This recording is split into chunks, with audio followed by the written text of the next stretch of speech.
Join our community of learners today. Let's navigate through Business Central together and ace that MB-820 exam. Subscribe now. Hello friends, welcome back to Business Central Musings and episode 12 for exam MB-820.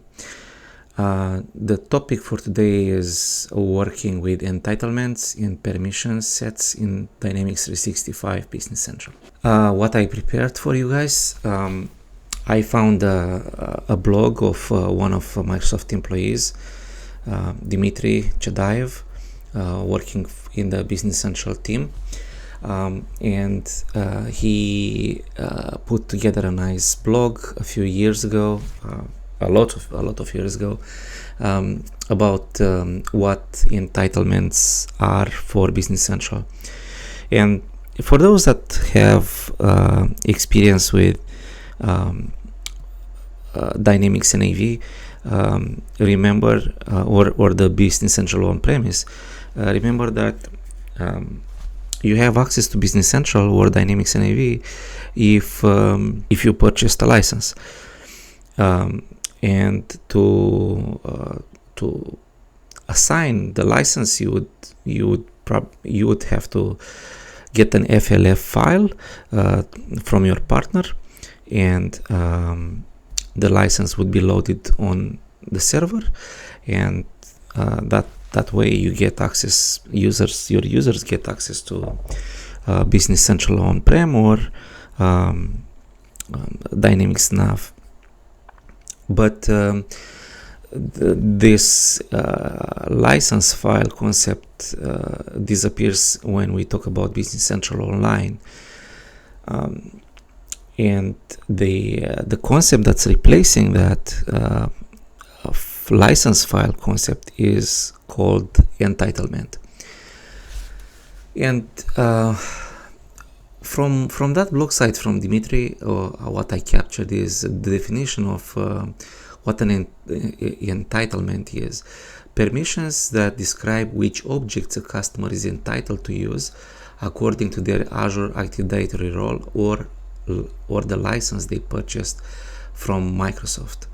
So permissions that describe which objects a customer is entitled to use. So it's a list of objects, basically. That's what the entitlement is. In terms of what a permission is, that describes the objects an administrator or a partner gives the customer access to inside Business Central. So while the entitlement tells us what objects we are entitled to use, the permission is something that's done. Assigning a permission is something that's done in Business Central, and it represents the access level a user has for the objects that he is entitled to use.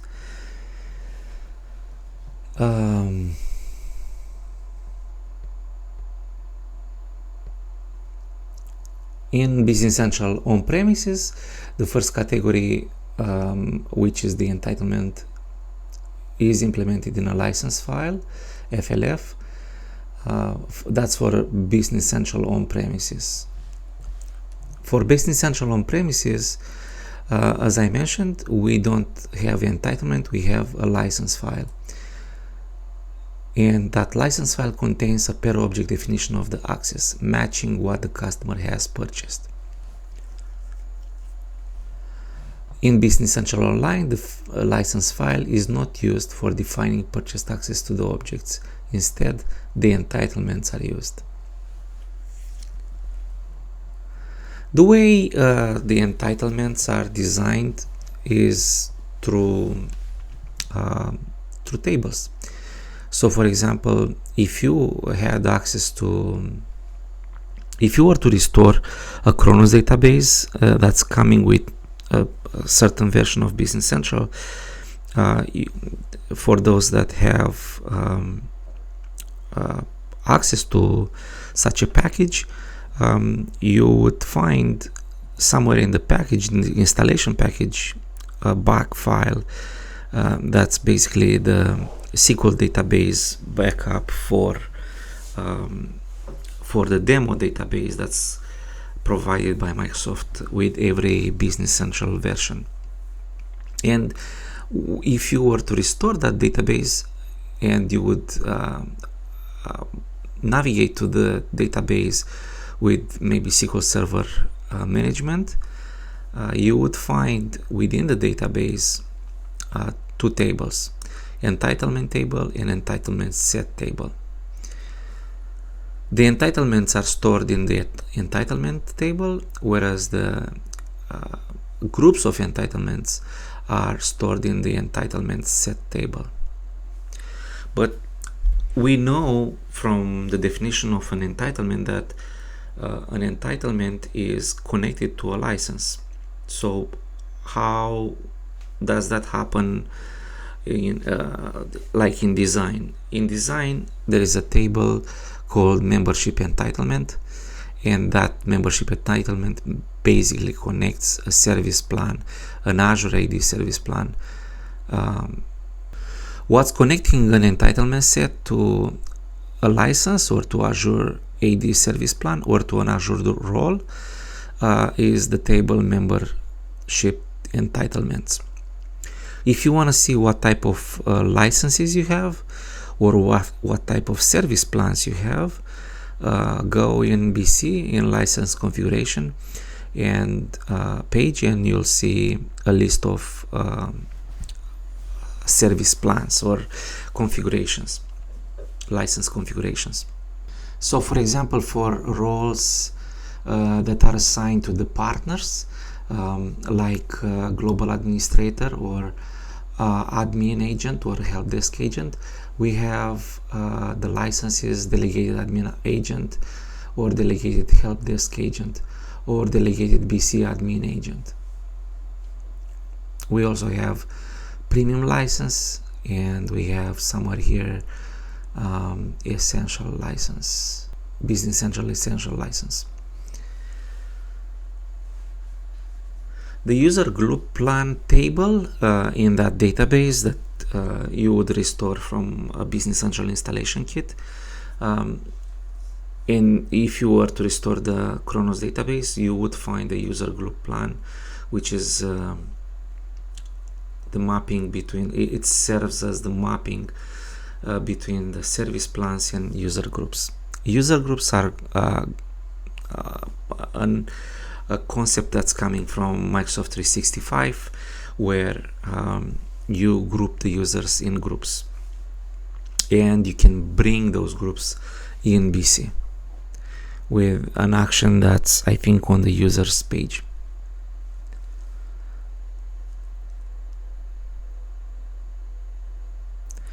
The user plan table in the tenant database is populated automatically with the user ID and the service plan that was detected during login. When a user login into Business Central, the service applies the intersection of the entitlements that are associated with the user service plan and the permissions that are defined for the user. Entitlements always have higher priority over permissions, and that's, of course, you can provide through your permission sets inside BC.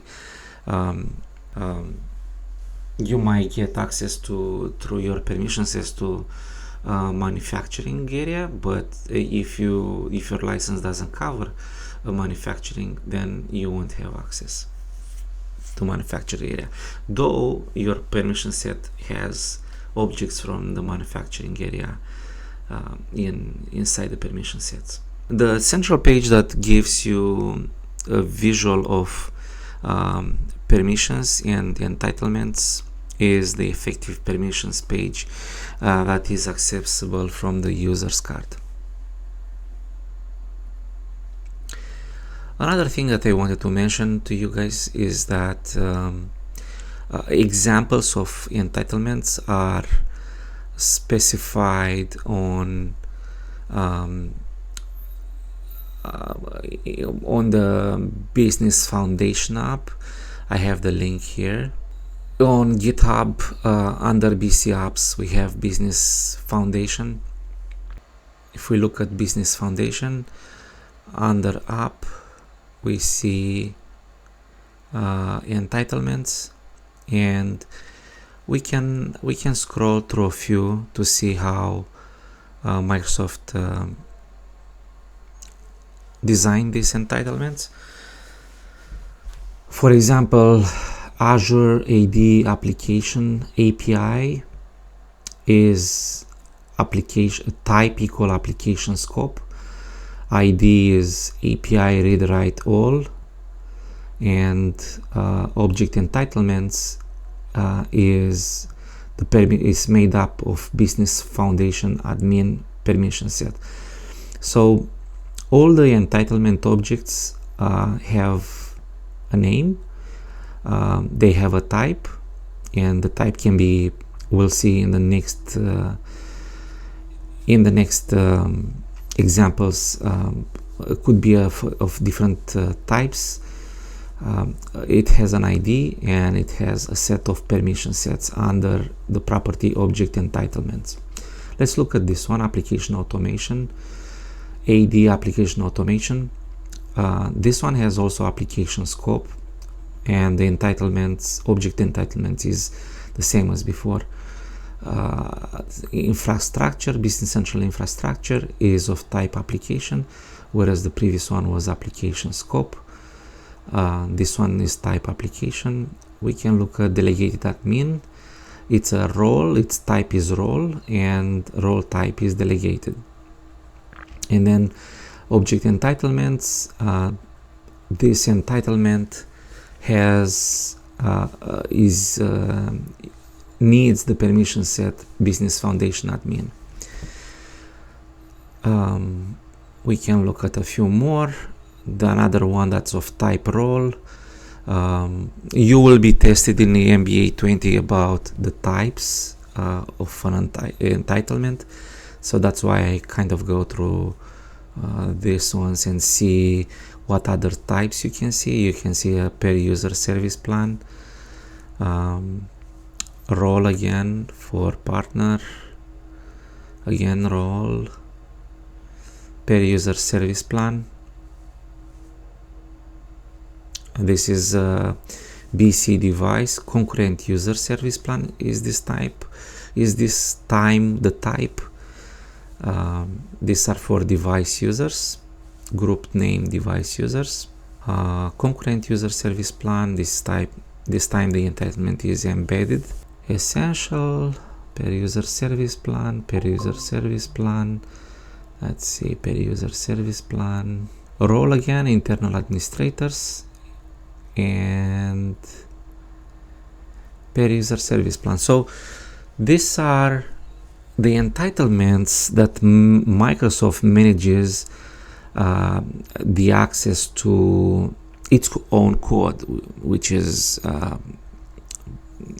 base application, Business Foundation, system application.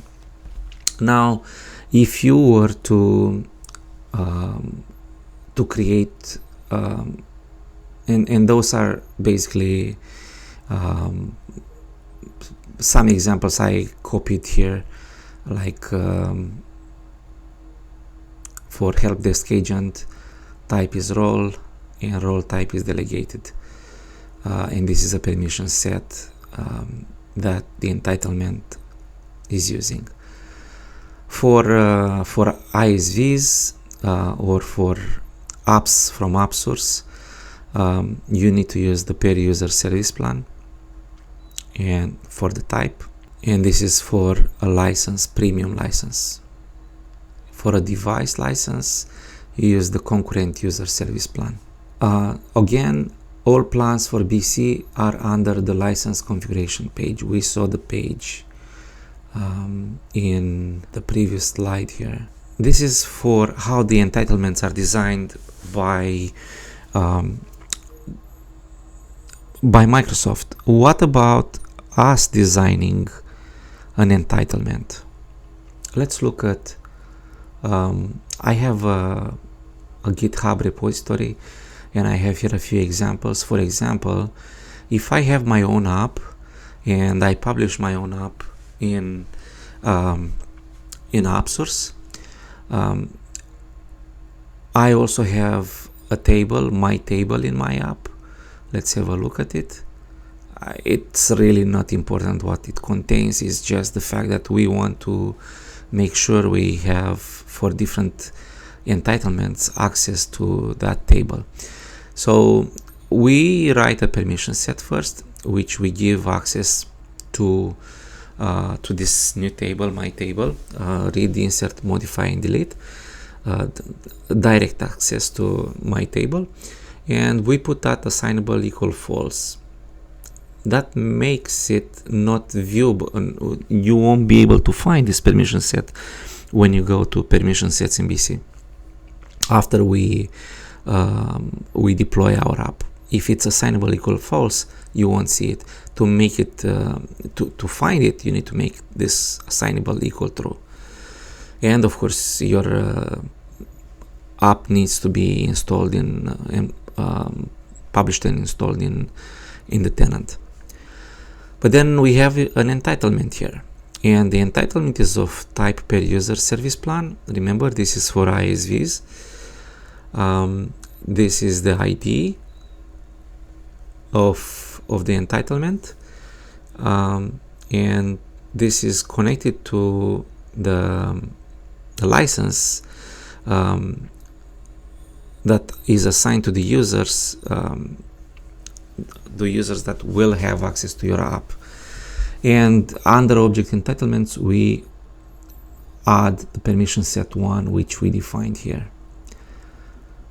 That makes our app, that makes the users of our app be able to read, insert, modify, delete records from my table. Let's look at an example, a second example. There is something similar to what we saw before. We have a permission set that gives execute permissions to my table and read permissions to table data.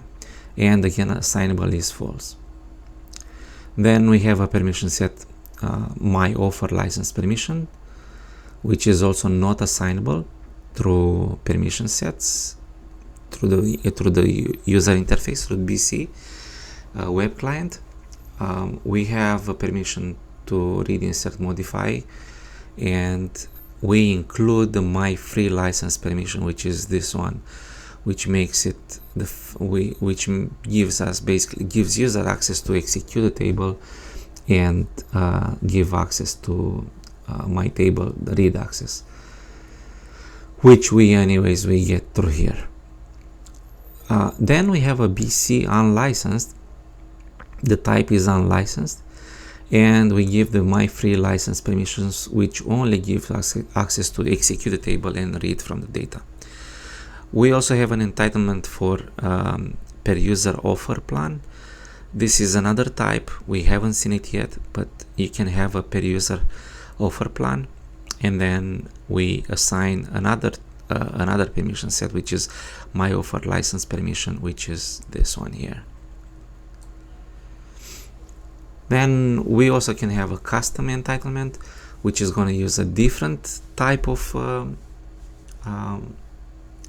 entitlement, flat rate service plan, and we can use the same permission set we had in the previous entitlement. This is an example from the documentation, how to check entitlements. I call this access coordinate access checker, and we have a function check for entitlement using permissions. For our variable my table, which is of type my table, we use the function write permissions, which makes if that's the case, we will see user is entitled and has permissions to write to my table. User is licensed because it's probably one of these two entitlements. It was assigned one of these two licenses, either a per user or a flat rate.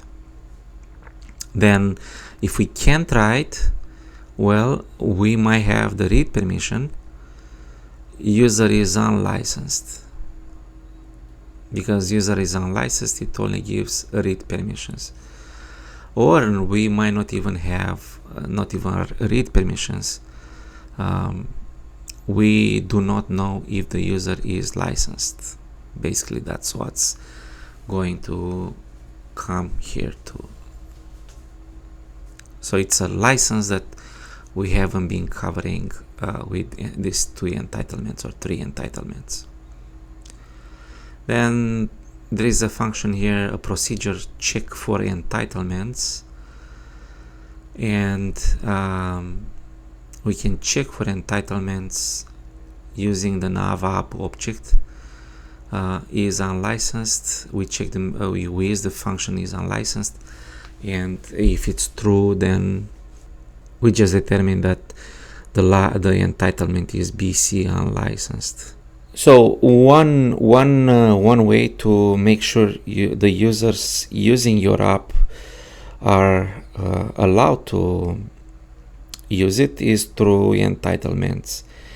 But the other option is by using inherent permissions. And this is on my third slide here. You can see from my third slide an example. So you can create a permission set to include your objects and assign the permission set to entitlements. That's what we discussed so far.